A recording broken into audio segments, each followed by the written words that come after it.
کہ جب آدم جیسا مرد نیک ہو، حوا جیسی پرہیزگار عورت ہو، جنت کا ماحول ہو، اگر شادی سے پہلے وہ دونوں بات کرنا چاہیں تو اللہ انہیں بات کرنے نہیں دیتا۔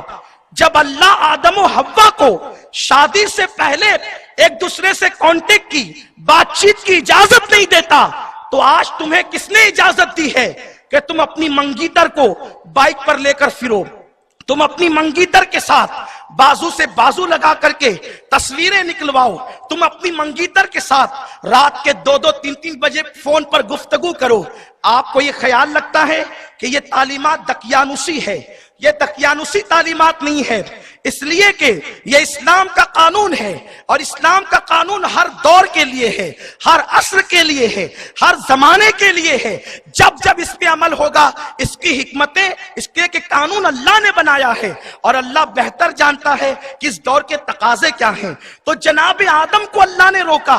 ہم لوگ آج منگیتر سے جو بات چیت کرتے ہیں دیر تک کے، ہوتا یہ ہے، ہمارے بڑے بوڑھے موجود ہیں، شادی سے پہلے جو محبت پیدا ہوتی ہے وہ شادی کے بعد ٹوٹ جاتی ہے، کیونکہ شادی کے بعد ایک کوئی نئی چیز بندے کو ملتی ہے، نیا کیف، نیا سرور، جو ہے وہ وصل کی لذتیں، ہجر کے لمحات کے اختتامات، گویا کہ وہ رات انسان کی زندگی کی سب سے حسین رات ہوتی ہے۔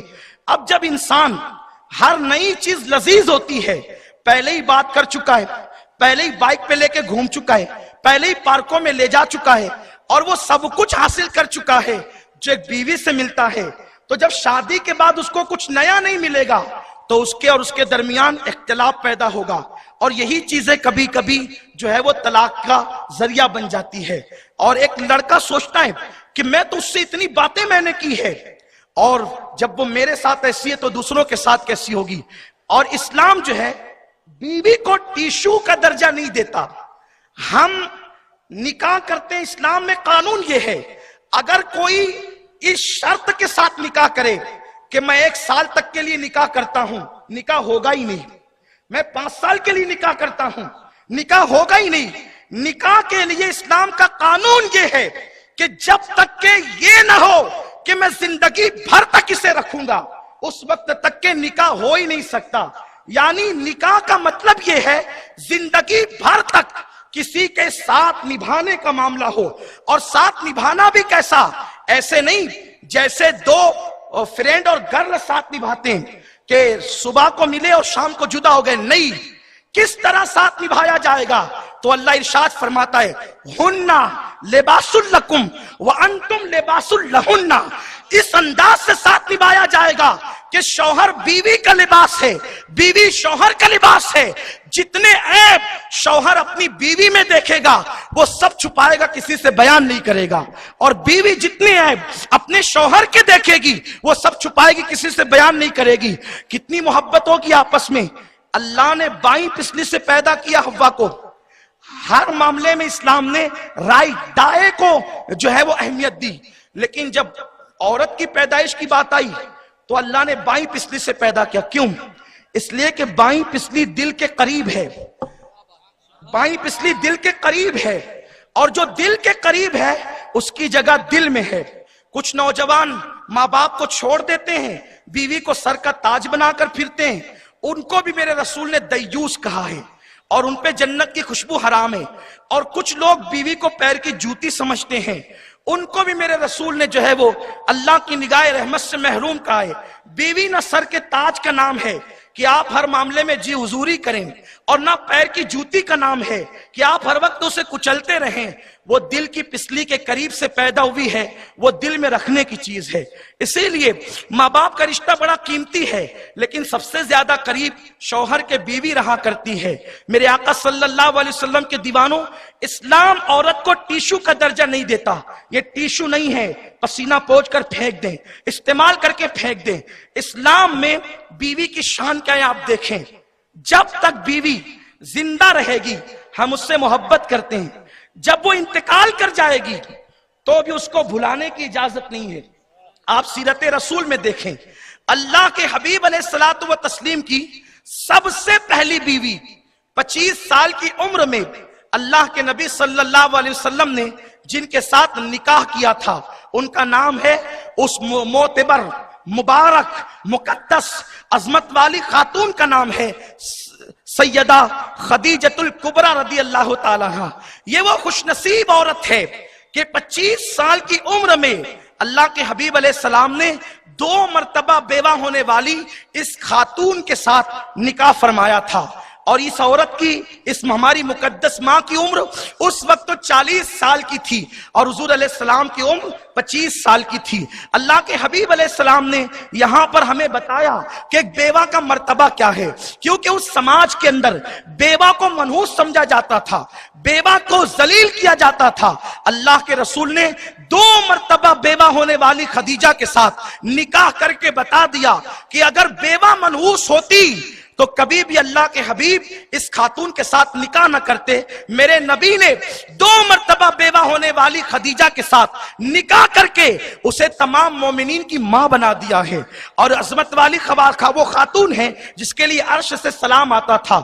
تو جناب خدیجۃ الکبریٰ جب تک حیات رہی، اللہ کے حبیب علیہ السلام نے کوئی دوسرا نکاح نہیں فرمایا، سارے نکاح جناب خدیجہ کے وصال کے بعد ہوئے ہیں۔ اور اس کے بعد جب حضرت خدیجہ کا انتقال ہو گیا تو آقا علیہ السلام کبھی بکری ذبح کرتے تو اللہ کے حبیب علیہ السلام گوشت اپنے گھر میں پکوانے سے پہلے حضرت خدیجہ کی سہیلیوں کے یہاں بھجواتے۔ کوئی تحفہ آتا تو پہلے خدیجہ کی سہیلیوں کے یہاں، حتیٰ کہ بیویوں کے سامنے خدیجہ کا ذکر کرتے، یعنی بیوی زندہ ہو تو بھی محبت کی جائے گی، بوڑھی ہو جائے تو بھی محبت کی جائے گی، انتقال کر جائے تو بھی محبت کی جائے گی۔ یہ اس کا حق ہے کیونکہ وہ دل کے قریب کی پسلی سے پیدا ہوئی ہے۔ کیا یہ تاریخ آپ کو نہیں معلوم؟ آج آپ سیریل دیکھ کر، فلمیں دیکھ کر طلاق جو بڑھ رہی ہے ہمارے ملک میں، اس کی سب سے بڑی وجہ سیریل ہے۔ آج کل پاکستانی سیریلوں کے نام سے ہمارے سماج میں کچھ کہانیاں چل رہی ہے، اور اس کے بارے میں یہ ہے کہ یہ گھریلو کہانیاں ہیں۔ اس میں شادی شدہ لوگوں کو افیئر کرتے ہوئے بتایا جاتا ہے، پھر شکوک و شبہات ہوتے ہیں، پھر طلاق واقع ہو جاتی ہے۔ ہم کہتے ہیں سیریل کسی ملک سے چلے، اگر وہ سماج میں بگاڑ پیدا کرے ہم اس پہ لعنت کرتے ہیں۔ ہمارا تعلق مذہب اسلام سے کسی ملک سے نہیں ہے، اور ہم ہندوستان والے کسی ملک سے تہذیب سیکھنے کے روادار نہیں ہے، کیونکہ ہمارا ملک ہندوستان یہ وہ ملک ہے کہ حضرت آدم کو جب زمین پہ اتارا گیا تو سب سے پہلے آدم ہندوستان تشریف لائے ہیں۔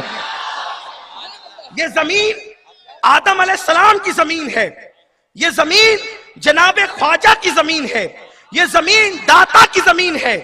اللہ کے رسول علیہ السلام نے ہندوستان کی زمین سے محبت کی ہے، یہاں کے عطر کی تعریف کی، یہاں کی جڑی بوٹیوں کی تعریف کی، یہاں کی چمکتی تلواروں کی تعریف کی، اور ایک دن تو رسول اللہ نے فرمایا کہ مجھے ہندوستان سے اپنے غلاموں کی خوشبو آتی ہے۔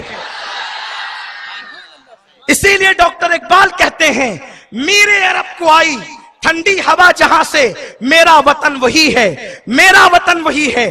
ہم ہندوستانی ہونے پر اتنا ہی فخر کرتے ہیں جتنا ہم مسلمان ہونے پہ فخر کرتے ہیں۔ اس کی وجہ یہ ہے کہ ہندوستانی ہونا بھی یہ ہمارا اہل بیت سے جڑنے کے مترادف ہے، کیونکہ جس سینے کے اندر خواجہ غریب نواز سو رہے ہو اس سینے سے محبت کرنا یہ ہمارے مذہب کا سبحان اللہ۔ نعرہ رسالت، نعرہ رسالت، خواجہ کا ہندوستان، سنی دعوت اسلامی، سبحان اللہ سبحان اللہ۔ یہی وجہ ہے کہ صوفیوں کے ماننے والے کبھی مذہب کے خلاف نہیں گئے۔ بات آئیے تو صرف اشارہ کر کے گزروں گا، میرا عنوان وہ نہیں ہے۔ اولیاء کے ماننے والے کسی دور میں مذہب کے خلاف نہیں گئے۔ 1857 میں سب سے پہلے انگریزوں کے خلاف دلی کی جامع مسجد سے اگر کسی نے جہاد کا فتویٰ دیا تھا اور ہندوستان کو بچانے کا شعور دیا تھا تو سلسلہ چشتیہ کا وہ سپوت تھا، اور سلسلہ چشتیہ کا وہ پیر طریقت تھا جس کو دنیا فضلیہ خیرآبادی کے نام سے جانتی ہے۔ الحمدللہ۔ تو عرض یہ کر رہا تھا کہ ہندوستان کی سرزمین پر حضرت آدم علیہ السلام سب سے پہلے تشریف لائے۔ تو یہ جو سیریل ہے غیر ملکی سیریل، اس پہ پابندی لگنی چاہیے۔ ایک دوسرا یہ کہ فلموں کے اندر ہر فلم کا عنوان یہ ہے کہ جب کوئی لڑکا کالج جاتا ہے یا لڑکی، تو لڑکا لڑکی کالج جانے کے بعد افیئر کرتے ہیں، اس کے بعد پھر وہ ایک دوسرے کو لے کر بھاگنے کا پلان بناتے ہیں، اور اس کے بعد پھر وہ ماں باپ کو چھوڑ کر نکل جاتے ہیں۔ دیکھو انسان کی فطرت ہے، وہ جو دیکھتا ہے وہ کرتا ہے۔ اگر ان فلموں پر پابندی لگے یا کم سے کم اس کا عنوان چینج ہو، اگر پابندی نہیں لگ سکتی تو کم سے کم اس کا عنوان چینج کیا جائے، کیونکہ ماں باپ سے، سماج سے بغاوت اور افیئر کے معاملات عام طور پہ یا تو لوگ سیریل میں دیکھتے ہیں یا فلموں میں دیکھتے ہیں، پھر اس کے بعد دوسرے ذرائع الگ ہیں۔ ہم نے نہ کبھی اس کی تائید کی ہے اور نہ آج ہم فلموں کی تائید کرنے کے لیے کھڑے ہوئے ہیں۔ تو میرے آقا صلی اللہ علیہ وسلم کے پیارے دیوانوں، یہ جو شادی سے پہلے کے تعلقات ہیں یہ طلاق کے ذرائع پیدا کرتے ہیں، اور مذہب یہ کہتا ہے کہ شادی کے بعد تعلق قائم ہونے چاہیے تاکہ محبت اخیر تک رہے، کیونکہ مرنے کے بعد بھی ہم بیویوں کو یاد رکھتے ہیں۔ کیا یہ تاریخ تمہیں یاد نہیں کہ اسی ہندوستان میں جو تاج محل بنا ہے وہ کسی بیوی ہی کی تو یادگار میں بنا ہے، اور ممتاز کی حیات میں نہیں بلکہ اس کے انتقال کے بعد بنا ہے۔ پتہ چلا کہ اسلام میں میاں بیوی کا تعلق کتنا حسین ہے کہ جب بیوی زندہ رہتی ہے تو ہم بیوی کے رخسار کے تل پر سمرقند اور بخارا جیسے شہر بساتے ہیں۔ یہ سمرقند اور بخارا جیسے شہر کیا ہے؟ یہ بیوی کے رخسار کے تل پر ایک بادشاہ نے 2 شہر بسائے ہیں۔ جب بیوی زندہ ہو تو ہم بیویوں کے نام پہ شہر بساتے ہیں، اور جب مر جائے تو ہم تاج محل بناتے ہیں۔ زندہ ہو تو ہم شہر بساتے ہیں، مر جائے تو تاج محل بناتے ہیں۔ اور ایک خاص بات سن لیں، یہ کعبہ اور مکہ کیا ہے؟ یہ بھی ایک میاں بیوی کی محبت کی داستان ہے۔ یہ میاں بیوی کی محبت کی داستان ہے کعبہ اور مکہ۔ اگر شوہر بیوی کا وفادار ہو جائے تو سمرقند اور بخارا جیسے شہر بنتے ہیں اور تاج محل جیسی عمارت بنتی ہے، اور بیوی اگر شوہر کی وفادار ہو جائے تو مکہ جیسا شہر بستا ہے اور کعبہ جیسی عمارت بنتی ہے۔ یہ مکہ بسا کیوں ہے؟ ایک ابراہیم خلیل کی وفادار بیوی ہاجرہ اس ریگستان میں جا کے بیٹھ گئی تو اللہ نے اسے آباد کر دیا، اور پھر اس کے بعد ہی کعبۃ اللہ بنا ہے۔ یہ بھی تو ایک چیز ہے، ہمارے مذہب کی تعلیم یہ ہے۔ اسلام میں عورت کو یہ مقام حاصل ہے کہ سورہ نور کے اندر اس کی تفسیر میں یہ باتیں آتی ہے کہ شوہر بلا وجہ اپنی بیوی کا نام لے کر نہیں پکارتا۔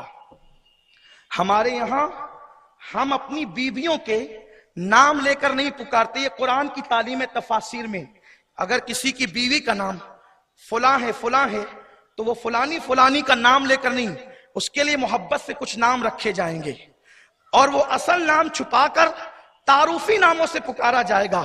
جیسے حضور علیہ السلام کی سب سے چہیتی بیوی خدیجہ کے بعد اماں عائشہ صدیقہ ہے، حضور نے ان کا وہ نام چھپایا اور ان کو حمیرہ کہا، اور حمیرہ کے القاب سے ان کو پکارا۔ شوہر بیوی میں محبت اتنی ہے، آداب اتنے ہیں کہ ہم اپنی بیویوں کے نام لے کر نہیں پکارتے۔ اسی لیے آپ قرآن اٹھا کر دیکھیں، قرآن کی 6666 آیتیں ہیں، ایک عورت کے علاوہ اللہ نے قرآن میں کسی عورت کا نام نہیں لیا، اس لیے کہ مذہب اسلام چاہتا ہے عورت کو بہت اونچائی پہ رکھے۔ اللہ کے رسول فرماتے میں نے عورتوں کی عزت کو کعبے سے بلند کر دیا ہے۔ اس چیز کو ہم بھول گئے، ہم سمجھتے صرف نماز ہی عبادت ہے، روزہ عبادت ہے، حج عبادت ہے۔ سن لو، اللہ کے رسول فرماتے ہیں تم میں سب سے بہتر وہ ہے، غور فرمائیں، تم میں سب سے بہتر وہ ہے جو تسبیح لاتا ہے نہیں، جس کی داڑھی لمبی ہے نہیں، جو نماز کا پابند ہے نہیں، وہ سب بہتر ہے بعد میں۔ سب سے بہتر رسول نے جس کو کہا صلی اللہ علیہ وسلم تم میں سب سے بہتر وہ ہے جو اپنی بیوی کے ساتھ سب سے بہتر ہے، اور آقا فرماتے میں تم سب میں سب سے بہتر ہوں، اس لیے کہ میں اپنے گھر والوں کے ساتھ تم سب سے زیادہ اچھا سلوک کرتا ہوں۔